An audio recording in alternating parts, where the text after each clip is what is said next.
The biggest economic fiction or myth that we're fed is that inflation is essential and that the money supply needs to grow because the population grows and the output grows, and so money is just this thing that grows like every other thing in the world and the economy. That's been fed to everyone. That's a piece of Keynesian propaganda that's been fed to everyone forever. Everything is actually deflationary when you really step back and look at it, and we're just using the wrong measuring sticks. We are not used to seeing prices go down for almost anything. We only observe food getting more expensive, houses getting more expensive, education. But the one example we can all attest to is that technology gets cheaper. The scarcity is the most important part of the money supply because that creates the predictability.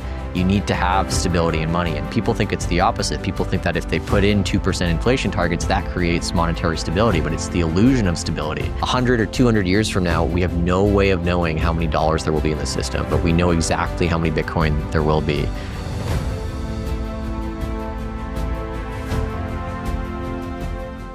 All right. So today I have the pleasure of being joined by Julian Figueroa on the show. Julian, thanks so much for taking the time to join us today.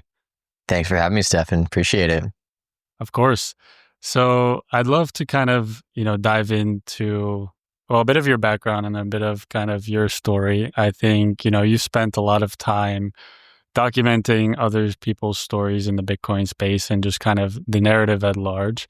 And so my first question for you is, if you had to start and tell someone kind of your own story behind the camera, where would you start? Oh man, always picking the first part of that story is tough, but I'll do the one that I've been sharing more recently, which is everyone kind of has heard about Bitcoin somewhere between 2009 to 2017, just loosely, maybe in like a TV show or something. And, some of us bought early then, and then a lot of us really didn't seem to touch it much until COVID. But for me, my first experience with Bitcoin was I wanted to buy drugs on the internet.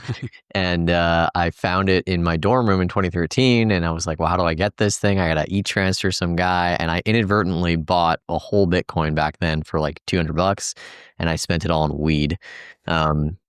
Worst gram of weed ever, most expensive one. But then I didn't touch it again for 3 years. And then at the end of my film degree at UBC, it's where I was going for my bachelor's, I had a couple $100 left, and I was like, I should probably like put it in something. And I was just browsing around the internet, and there were weed stocks which were popping off in Canada, and then there was Bitcoin, and then there was Ethereum, and I sort of I spread it out across all three. And the rest is history. I know the moment I bought Ethereum back in the day, it actually dropped by 50% within 4 days. And I didn't realize what was going on. And there was like this big fork. Ethereum was forking from Ethereum Classic because there was this big hack, and I didn't even know what was going on. So I bought it before, and then this hack happens, and then they fork it. And I'm like, well, I'll make it back over the summer. The Bitcoin looks okay, at least. And yeah, the rest is history. I've traded these assets back and forth for years before I really understood what Bitcoin was worth and that it was digital property. I wouldn't say it was until 2020 that I started to get really like into it on a more philosophical level. I had actually started making videos trying to explain it back in 2018, but it wasn't until, Michael Saylor doing his bit where I was like, oh, dang, this is something much bigger. And then in the following years, I actually started meeting other people. It was just me doing this thing by myself. I had no other friends. They all thought I was crazy. I didn't know any other Bitcoiners online. I wasn't involved in Twitter. And it really wasn't until like 21, 22 where I started getting more active in the community. And then, basically started making higher end videos on it because I've always kind of wanted to do the YouTube thing. And then in 23, by chance, I met with Isabella Santos, who's one of my co-founders at GetBased, and pitched her the long shot of doing this documentary in Peru because there was a circular economy there. And I've been kind of interested in that topic for a while. There's a circular economy there that actually spans 16 different towns. And it's everything from, people knitting things and selling them in touristy areas to women in the Andes Mountains who can't even speak or can't even write in Spanish, but are still using Bitcoin apps because they don't have cash in these foreign places, but they have phone signal. And I just heard about all this stuff through Twitter and through text. And I was like, I got to go do a documentary about it. But my Spanish is not that great. So I stumbled across Isabella's page because she is also Peruvian like I am. And I was like, "You want to go on this crazy adventure and do this documentary?" And she was down, and we crowdfunded it. And the rest is history. We did this documentary. We decided to start a production company with another one of my peers, Adam O'Brien. And yeah, we've been just trying to figure out how do we get Bitcoin to more and more people through different means. I think that's the big emphasis that we put on it. Is I think that there's been a lot of success in the conferences and the lectures and the whiteboard explainers and then the news shows, but I still think that there's a reason that people have such a misunderstanding about it, as they still do today. There's a lot of people who don't even know that one Bitcoin is divisible. And you would think after 17 years, people would get it. And I think a large part of it is just because the media space has not really been represented by like enough diverse voices to really explain these concepts well. And so our goal with Get Based is to sort of like awaken people to this, awaken the sovereign individual, not just to Bitcoin, but all these other aspects of freedom, and do it in a really fun and kind of different way. Yeah, well, a lot to unpack there, and Yeah. it's been incredible the work that you guys have been doing at GetBasedTV. I think, what's interesting, as you're kind of explaining a bit your story, I think you follow a pretty, traditional, typical arc, let's say, where people who like myself, I got into crypto or Bitcoin more from an investment standpoint, in the sense of like, I'm just going to invest in, kind of like you had the marijuana stocks, you had the Ethereum, you had Bitcoin, and then you just kind of invested it to put money there. And it's only later, once you kind of, start to dig in and really understand the technology, that it becomes more, more clear. And you mentioned Michael Saylor being a turning point for you as well, to kind of go a bit deeper in there. But I'm curious for, from your background, because to me, you have, an interesting background in the film school and the ability to, portray stories. Did you also have any type of, financial background, or where did that necessity come from to also kind of go that route as well? No, I have no financial background. Haven't taken one finance course. But I will nonchalantly say in my videos, like, this is financial advice. Um, but part of my interest in it, and I think it all kind of clicked with Michael Saylor, is I my dad got caught up in some way. So we're from Canada, and so we didn't quite have the same subprime 2008 collapse as the United States did, but there was, there was ripple effects with the interest rates, and the housing market did crash up in Canada as well. And my dad ended up buying a house unknowingly right before the collapse, and we basically got stuck in it. We locked in this like super high mortgage, and we had renters that bailed, and we were living like very, very frugally for my entire high school. And I wanted to figure out why, and my dad tried to explain it to me as a kid, and I just couldn't get it. And so he started showing me all these documentaries about 2008 and the collapse and all that stuff. And I pieced together in my head back in the early days that something was sort of broken about our money, and the fact that no one went to jail for all of the calamity caused from this was sort of absurd. But I didn't quite, I took a very long time to piece together that Bitcoin and sound money was sort of an antidote to this. It really wasn't until like 5 or 6 years into my Bitcoin journey that I connected the two dots. But I just know from the very beginning, I've always been interested in finance because it had such a big aspect, like it had such a big impact on our lives. And I wanted to make sure that, as I grew up and graduated, that I wasn't just unaware of what was going on in markets. So yeah, it all kind of coalesced together, I guess you could say, in 2020.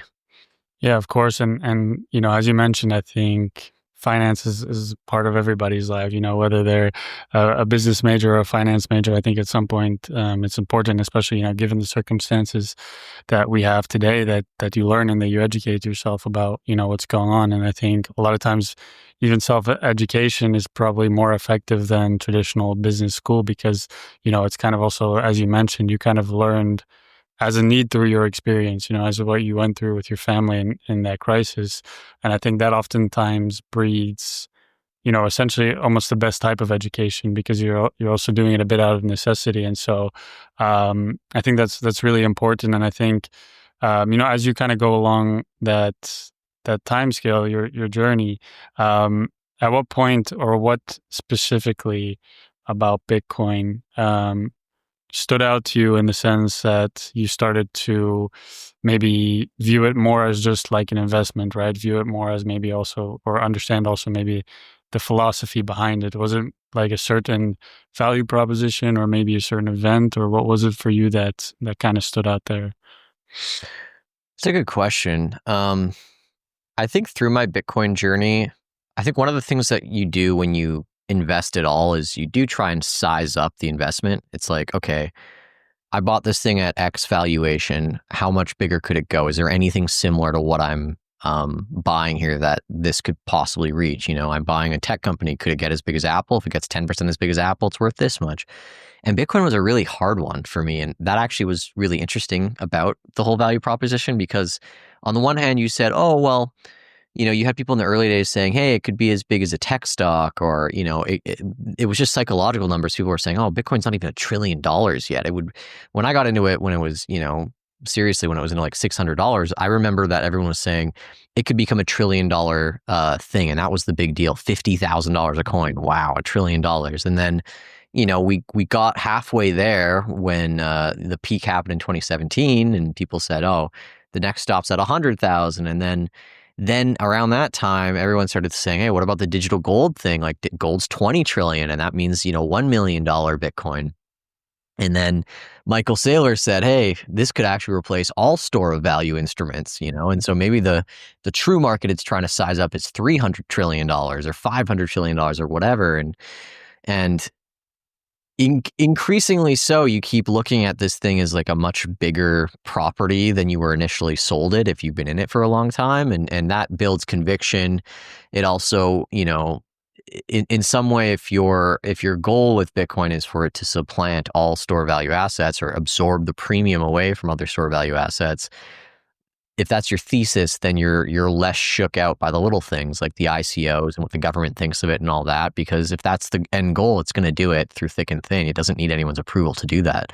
But if you're only looking at it as like it's just like a 1% thing in someone's investment portfolio, you're a lot more worried about, you know, what the government thinks of it. So yeah, I think I guess the way that I've thought about Bitcoin and the way that I've sorry to like kind of like detour from your question. The way that I've kind of changed my perspective on Bitcoin is through the years of holding it, I've listened to different thesis as to why it can succeed in the future and what that means for the potential of it, the potential price and all these things. I will say one of the things that I got hung up for a long time with early on is the block size thing and how, you know, it needed to still fulfill all these properties of money on top of being this asset class. And you know, I lived through like the second part of the block size wars, which was like the whole Bitcoin Cash fork and all that.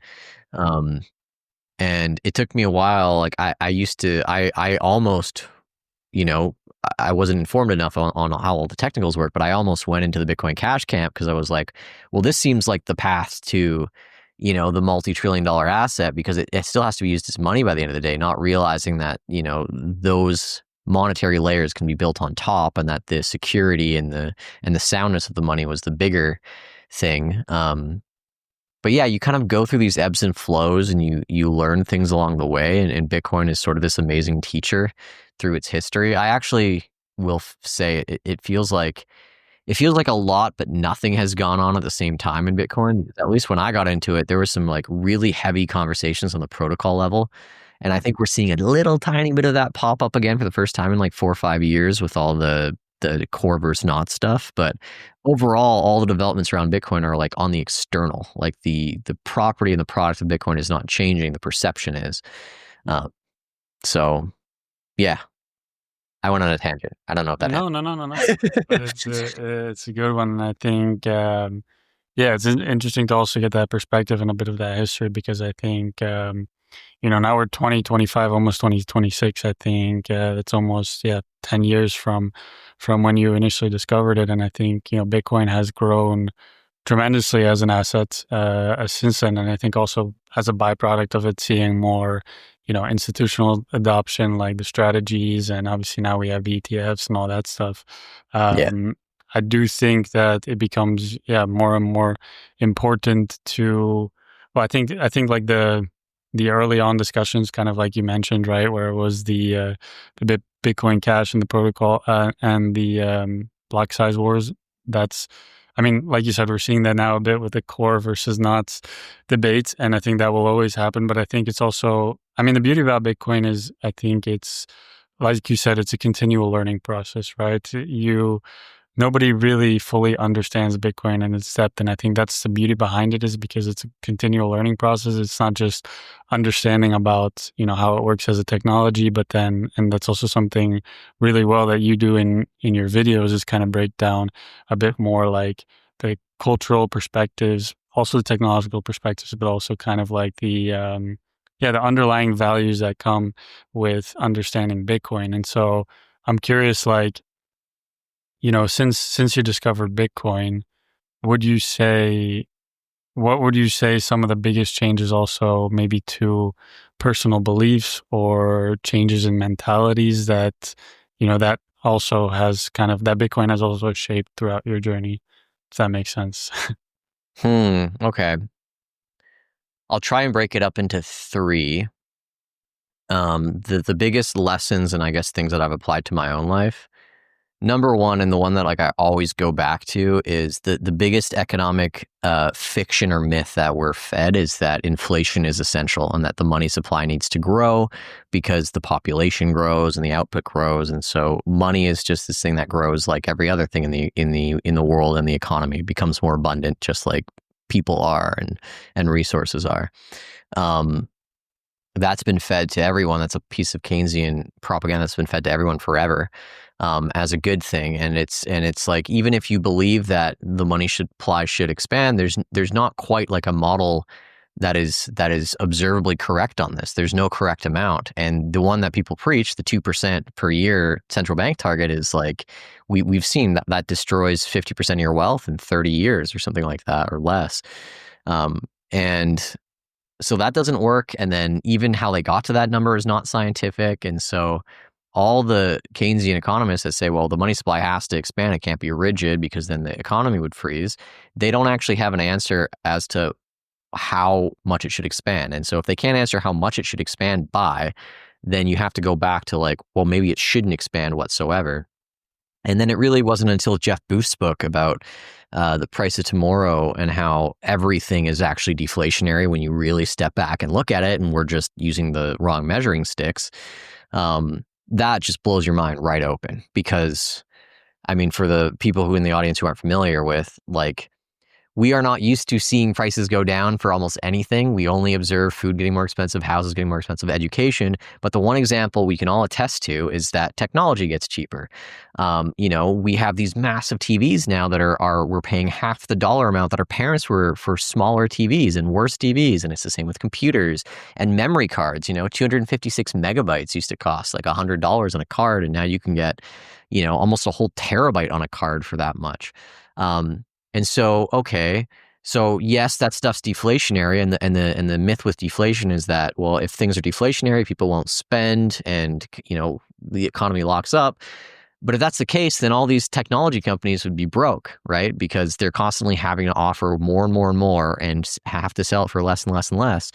And guess what? They're the most profitable companies on earth. The companies that sell you gigabytes right now for anything are the most profitable companies on earth, and you continually get more. And pay less, and they continue to succeed.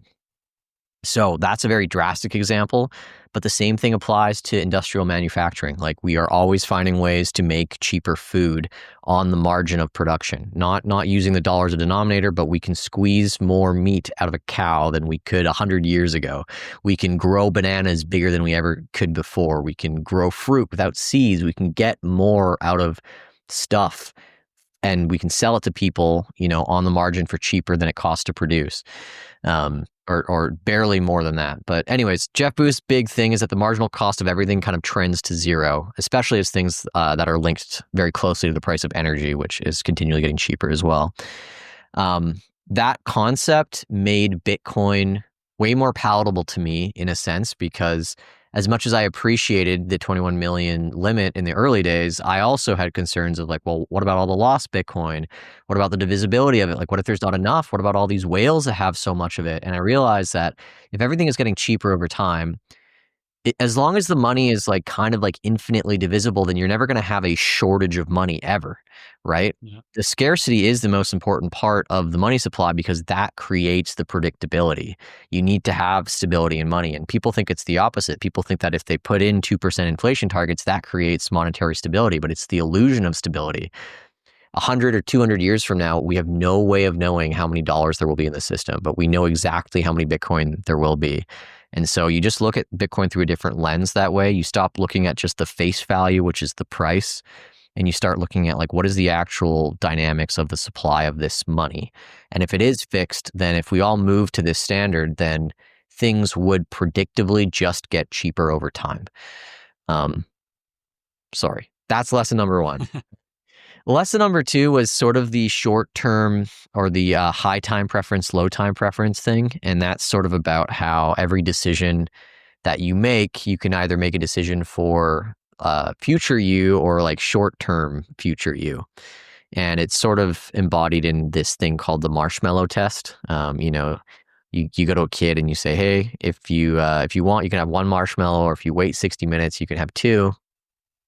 And it's just sort of a test to see, how people are thinking about the future. Some people just want the marshmallow right now. Some people don't want to wait. And so Bitcoin, as it appreciates, you realize that your purchasing power gets, it increases over time. And so it forces you to look at your spending habits and say, hey, if I need to spend Bitcoin in order to get this thing, and I know that Bitcoin is over the long term going to get more valuable, do I really need this thing today, or can I wait a year and spend less Bitcoin on it potentially, right? Likely less Bitcoin on it.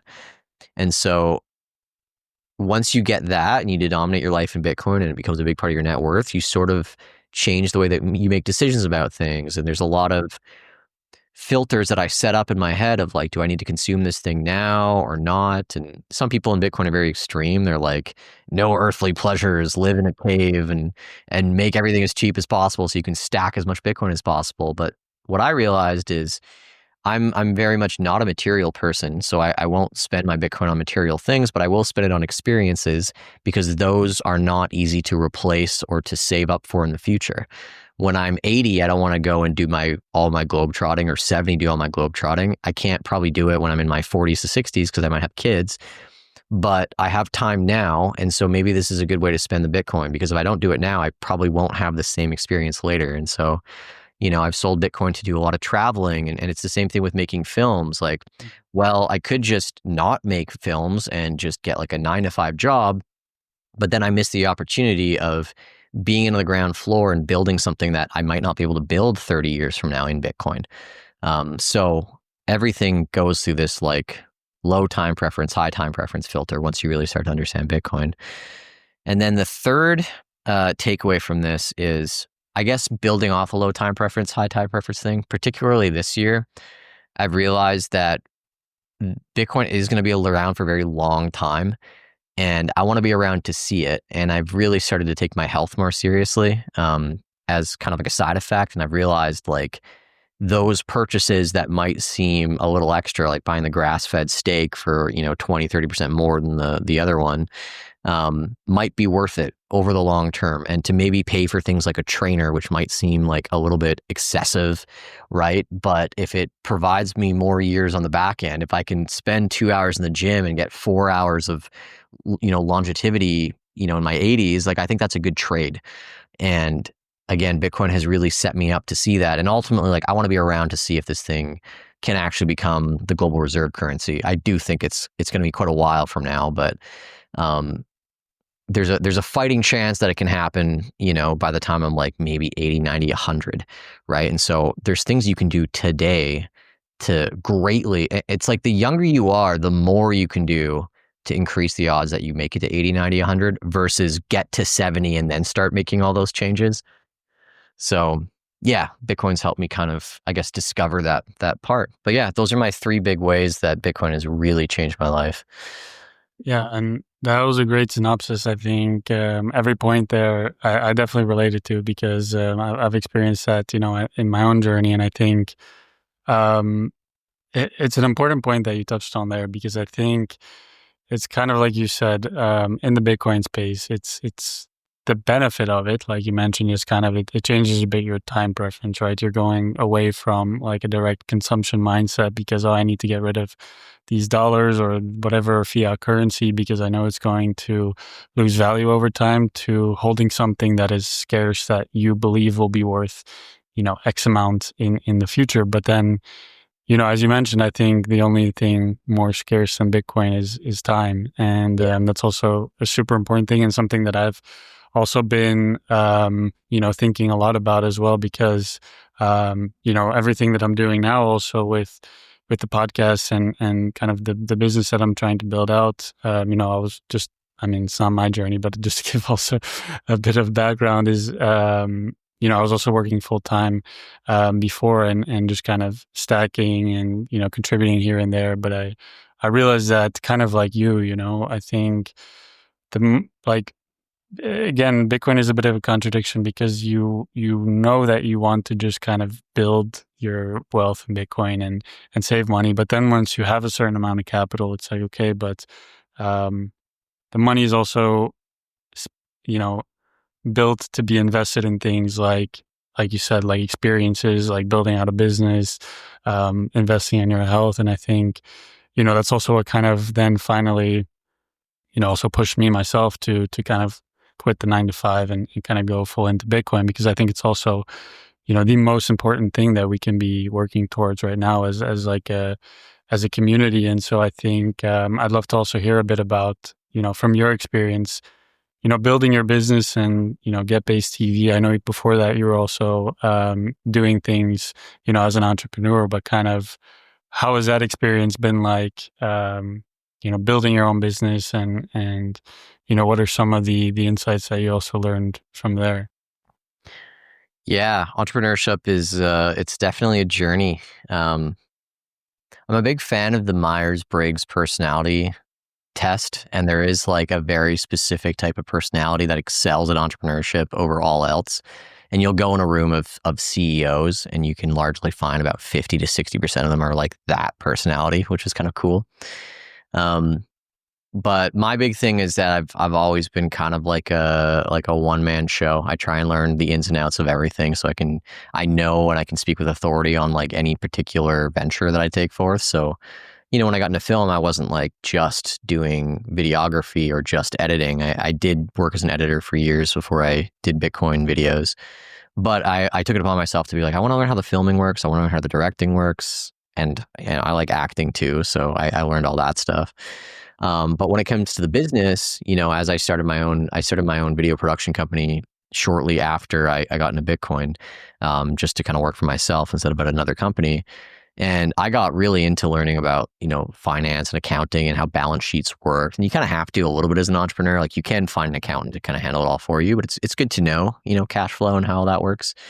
And then, go through figuring out how to hire people and that process of like trusting other people so that you can take things off your plate. And that's been the biggest journey for me, is just the trust is a very hard thing because you have a certain idea of what you want. And then, no one else either meets your standards and you got to compromise, or you're just worried that your vision might get diluted or something like that. And that's been the biggest process for me, is just being able to let go and know that if you hire right and you pay people right and you surround yourself with the right people, they're always going to do their best to help you wherever they can. You have to set up the right structure so that they're actually motivated to do that. But I think sometimes I say one of my biggest weaknesses is I can be a very untrusting person. And I know that in the Bitcoin space, that's okay. You're allowed to not trust and verify. But you can't do that in business, right? Like you have to trust people with things. You cannot know everything about someone in one interview or even 3 months of working with them. You just have to trust that you guys have alignment on things and let things go. And, as I hopefully progressively get better at that, I would say that's been like the biggest part of that journey, is sort of, it's just every bit of entrepreneurship, every bit of like scaling up what we do is sort of this trust exercise. Like, okay, I'm going to give this to an editor now. I'm not going to have a say on the edit. I'm going to give this to a writer now. I'm not going to have a say on the writing. I'm going to let someone else figure out the thumbnails, right? I'm going to let someone else figure out how to market. I'm going to let someone else do the sales on my behalf. And And you go through these hiccups of like not wanting to let it go, or like sussing that someone might be taking advantage of you. And you just learn over time to let things go, and you just surround yourself with the right people, and then things just happen, which is great. I think my co-founder can speak on my behalf for this too. Like it's just one of these things. It might be my personality type where it's very hard for me to trust people in business, but it's so crucial. If you can't do that, you can't get anything done. So yeah. Yeah. No, it's an interesting point, and like you said, I think in Bitcoin, I think the people, the personalities that are typically also drawn to Bitcoin are also typically people who, it's kind of like you mentioned. I mean, the whole ethos behind Bitcoin is don't trust, verify. Skeptical too, right? Yeah, skeptical. Needing to, and I struggle with a lot of that as well. So I can definitely relate. And yeah, it's kind of the ethos of Bitcoin a bit as well. But with your company, what's kind of your vision or your goal, let's say, to accomplish? I'll spill all the secrets. It's changed. It's gone through patches where we haven't quite been clear on it, but I think it's probably clearer than ever over the last little bit. I made a video a couple weeks ago, and it was sort of about the different types of like Bitcoin people, like, or the Bitcoin skeptics. And one of the ones I joked about was like the 90%ers, the people who are like almost there. They're so close. And it's just, they just haven't had the right education in Bitcoin, but like the value alignment is there. They understand the problems with fiat. They understand almost everything except the actual Bitcoin itself, but they would agree with it if they were fed it the right way. And so our vision for our company, our leading mission is awaken the sovereign individual.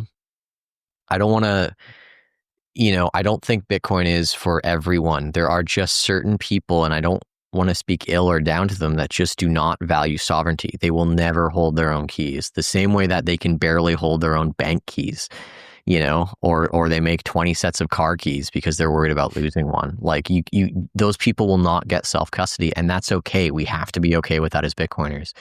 But it's my thesis that there's a good 10% of the population, 20% of the population that everything cypherpunk is a total value match for. Independence, not trusting the government, wanting a brighter future, all these things. There's like a massive value match with every single proposition that Bitcoin offers, with what I would say is about 10 to 15% of the population. People who are willing to take risks, people who are willing to die on the hill of Bitcoin, and people who will hold their own keys and learn the technology and care about privacy and, care about sovereignty. They will go to the ends of the earth once they understand Bitcoin. And so my mission, our mission today is sort of, number one, let's just take care of the Bitcoin space. Like, we will be the largest Bitcoin media company, I have no doubt, in quite short order. We're hoping to launch more shows. I think the exit manual is like, that's been so humbling that it's done so well. But we realize like there's a lot of the ingredients that you can kind of inject to create like a high level of confidence and certainty with how videos will perform. And so we're just going to ride with that until we get to the spot where we have something like really powerful in the Bitcoin media space that can't really be denied. And then hopefully that opens the door to more traditional finance, and then just hitting those other 90%ers, I'll call them, that get everything about Bitcoin from like a value level, and then that just don't understand the technology. And then that opens the gateway up to like something much, much bigger than, the niche is right now. We're hoping like we can be the gateway for a ton of these people to come into the space. I think right now, for example, I have rough numbers because we do a lot of analytics, but I'd say that there's probably only 100 to 200,000 people in the entire world right now who spend at least 10 minutes a day watching Bitcoin content on YouTube on a daily basis. Maybe only 100,000, 200,000 of us that just consume Bitcoin content daily, or, multiple times a week. I think that has the potential to be millions. I'm a big Pokemon guy. I love Pokemon. Big fan of Pokemon.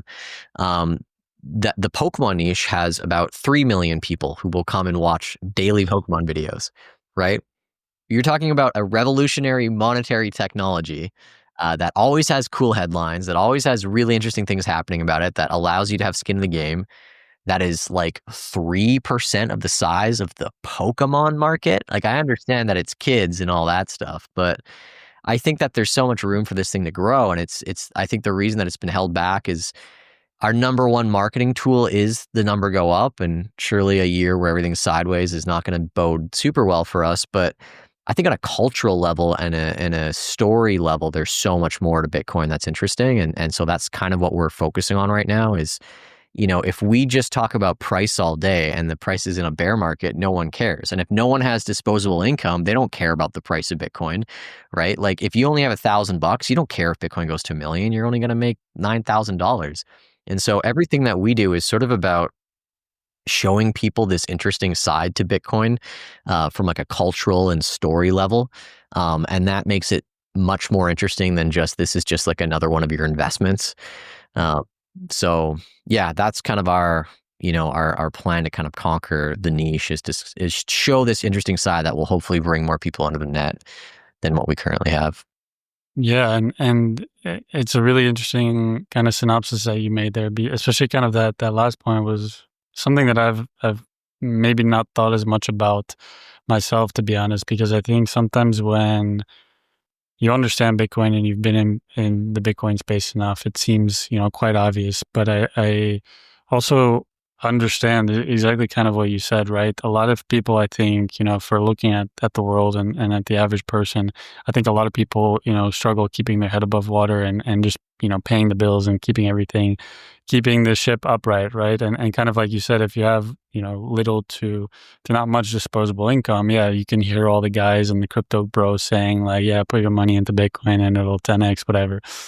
But you're right. Like when you don't have those kind of, when even like the sailors of the world, they target, corporate treasuries who have millions of dollars that they can either put into Bitcoin or they can go and raise money that the average person, can't do.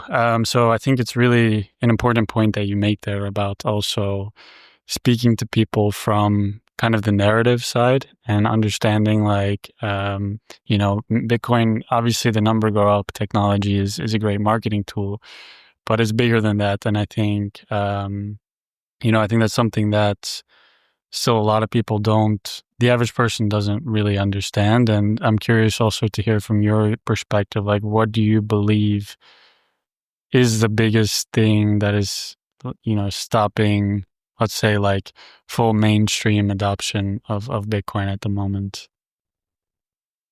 I think it's really just basic things, unfortunately. I think it's just there isn't a voice that that is pulling people into this space. We've just become here's the challenge is the entire Bitcoin media space as it exists right now has sort of cannibalized itself in the sense that most Bitcoin, the biggest Bitcoin media companies, and everyone kind of knows who they are, they only have Bitcoin company sponsors, right?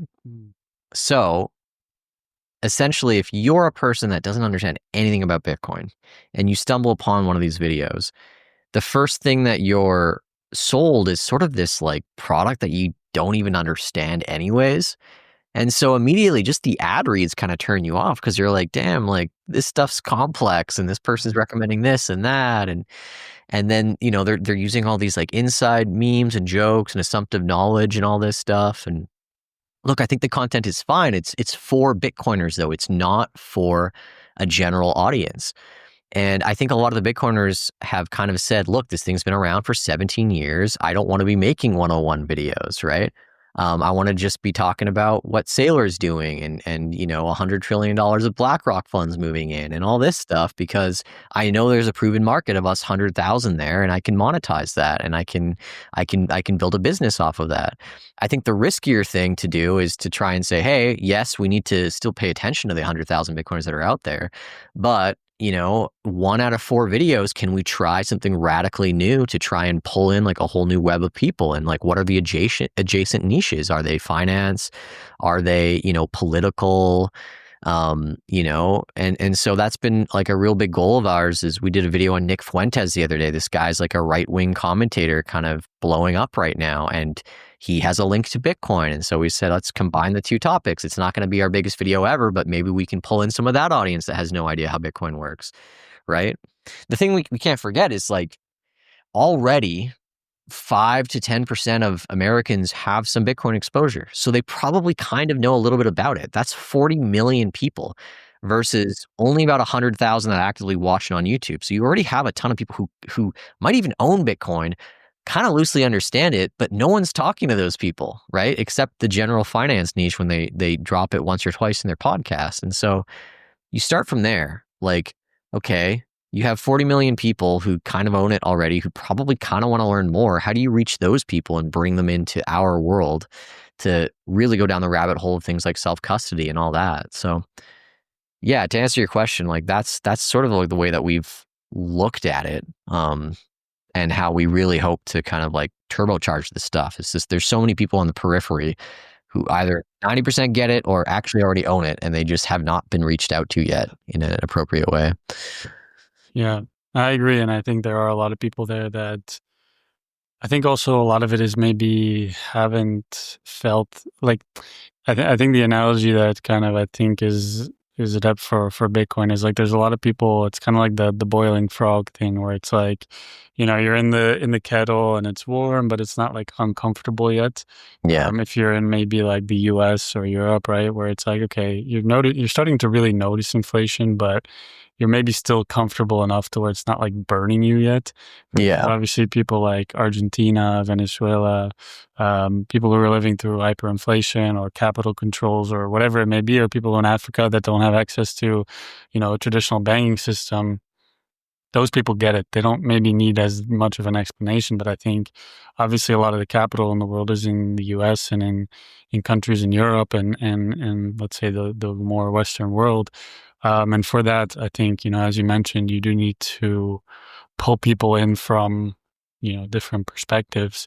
What I'm curious also about, because I struggle myself a bit with thinking about like, how does Bitcoin adoption scale? Because I think, for me, once you start to obviously understand Bitcoin and understand the whole concept of like self-sovereignty and being able to phone your keys and be in charge of your private keys and not, have a third party be responsible for it, it's empowering. But of course, with great power comes great responsibility, right? You have to maintain, make sure that you have the proper backups, that you have, things in place to, if something goes wrong, you can't call up a bank or whatever to say, hey, I just sent my Bitcoin to some guy in Africa by accident because I thought he was, whatever. Yeah. How do you see Bitcoin adoption going forward? Because I do think that Bitcoin adoption will scale and people will use Bitcoin. But my question is like, will it be kind of in the self-sovereign way that true Bitcoiners and like kind of OGs in the space, let's say, anticipate or wish it would be? No, I don't think so. I think it's all a percentage of the pie where every 100 new people that get interested in Bitcoin, you'll get 5 to 10 of them that are like, I want to own this sovereignly. I don't want to have a bank ever be able to seize this stuff. Teach me more about it. I think we all hope that like that pie can become more than 5 to 10%. But that's on us. Like, if you want that to happen, you got to make really good apps and you got to make really good wallets to make it happen. And there's going to be limitations to how good you can do it. Like, this is my little thing that I like, the BitKey, right? Amazing. So the innovation there is like, get rid of the seed phrases, right? And then it's all fingerprint. And so that's super cool. It's a really interesting way that they've built this thing, and that brings the sovereign ownership element to basically the masses. Like, it's now just your fingerprint. There are trade-offs, right? Someone can cut off your finger and you're toast, right?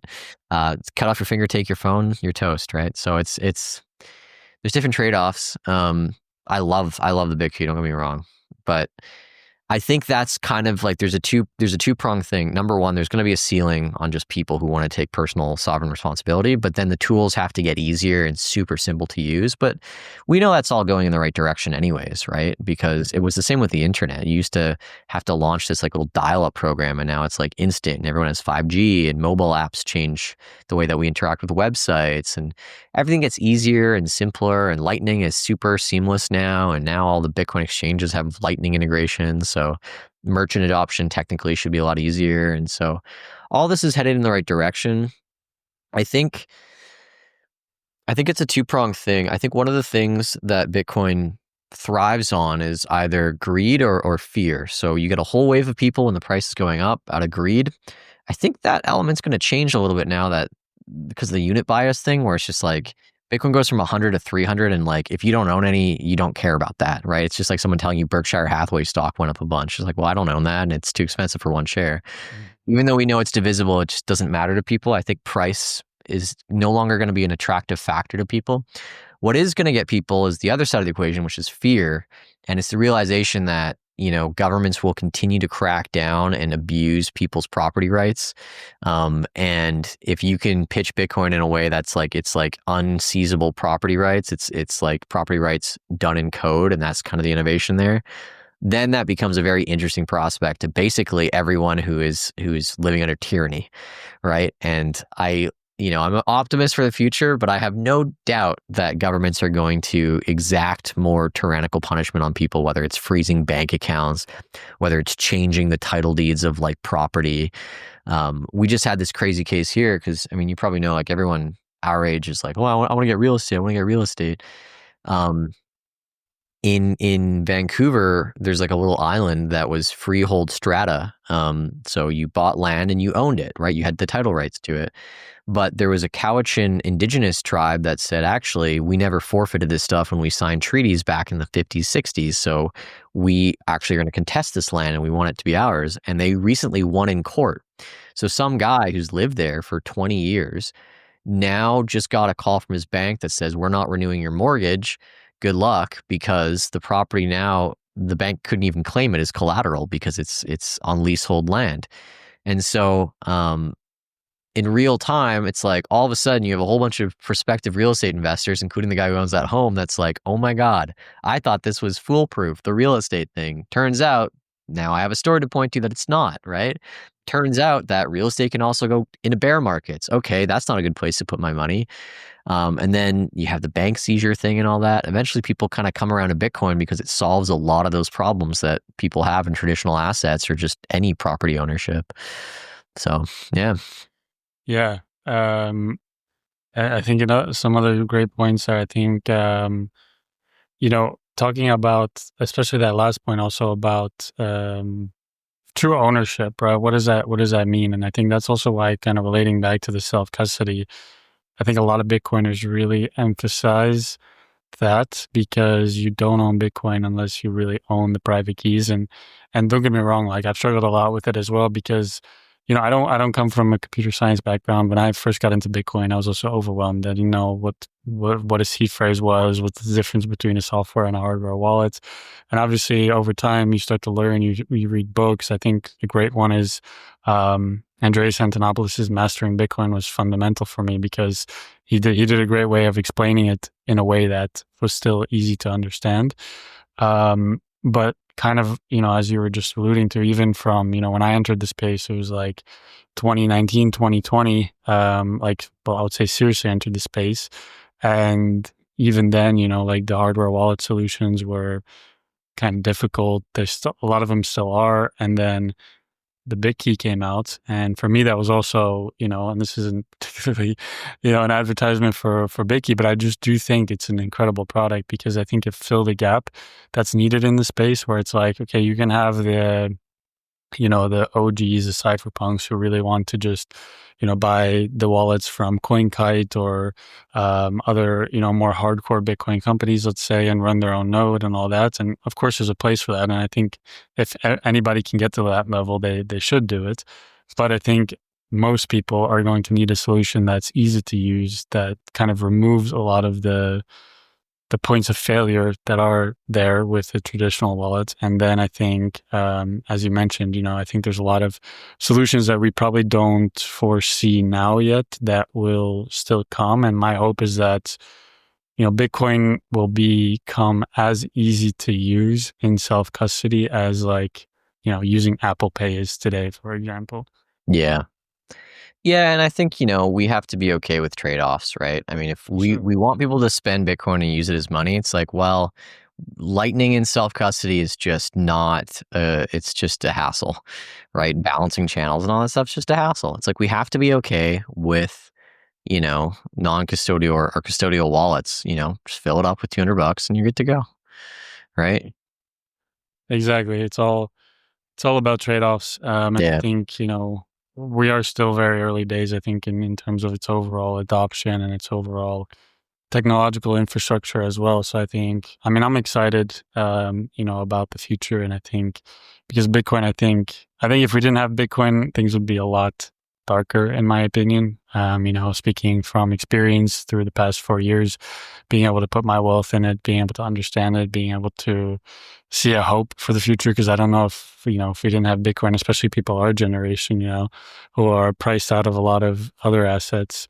Where do you put your wealth? And so I think a lot of development will come in the space, and I'm excited to see that. And likewise on kind of your end, the education front, I think is also super important, because I think there's still a lot of work that needs to be done in educating people to, really understand what it is and why it's important. And so, I know we're running out of time here. So my final question that I ask, at the end of every interview is, given that there's a lot of new people entering the space, it's a confusing space. It's an overwhelming space in the beginning. So kind of what advice would you give anybody who is just entering the space on how to best approach it? It's such a cliche, but just keep an open mind. I've been really bummed out because I'm pretty close with like the arts and the creative community, and half my days, if it's not Bitcoin, I'm learning about making videos and performing and where media is heading. And there's so many people that are so jaded about AI. They're like, oh, this stuff's going to ruin everything. And it's like everyone sort of has a roadmap that everything's just going to devolve in a slop. And I'm like, no, like, what if that's not the base case? What if the base case is actually that these tools will now turn everything into a meritocracy because the cost is no longer an inhibitor? And that if you learn how to work with them, that you can have boundless creativity. And we don't even know, the point of tools in video is to not even notice them, right? Like good editing goes unnoticed, because it just tells the story and it compels you and you just feel moved and you don't know why. It's like, well, that's good editing. And it's the same with AI. And so I implore people, it's the same, advice I give to them when it comes to Bitcoin is don't arrive at opinions like instantly on this stuff. It's very good to have principles of Bitcoin, and we can be a little bit guilty of this ourselves in Bitcoin to kind of just immediately shut down any other argument, for shit coins or whatever. But I've never fully closed the door on, saying I'm not going to listen to anyone who pitches me another coin. I don't roll my eyes when someone pitches me an altcoin at a party. I am on the inside, but I don't do it outwardly because, hey, maybe they have something that I haven't thought of yet. I haven't seen compelling evidence, but we shouldn't be completely closed-minded to the idea of, again, I want to get my words minced here. I don't like altcoins. I went through my whole altcoin learning phase, but who knows, right? Like we can't also say that Bitcoin is the final money for the human species as well. Maybe in 5,000 years, we'll find an even better way to make harder money with a more finite supply that maybe isn't at the mercy of human consensus. I don't know. So I say to people, like, keep an open mind. Just enjoy getting humbled, I guess. I turned it into a game where, like, when I was going through all these Bitcoin books and videos in the beginning, I was writing down all the things that I used to think, and then writing what do I currently think about this thing? And it's okay to be confused by the end of all of it. It's sort of like that's sort of part of the journey, right? Is you're kind of like a child again, and you're just trying to kind of make sense of this world of money and all this stuff, and you're unlearning constantly all this stuff that you're taught. Even when you feel like, oh, I've become like a full Bitcoiner, you'll question something and then you'll hear 20 different opinions on it. Like the spam debate is a really good one where it's just like, yeah, this is a really good example that I'm not done yet learning. I don't have a very clear opinion on this and I need to dig more. So if you take that mindset, you can't lose in Bitcoin. Continual learning, enjoy being humbled. And yeah, just the other advice I have for new people is ask us questions. I can't think of another niche where people that have, so much going on in their lives, whether it's Michael Saylor running a multi-billion-dollar company or, developers, making all sorts of projects for 90 hours a week.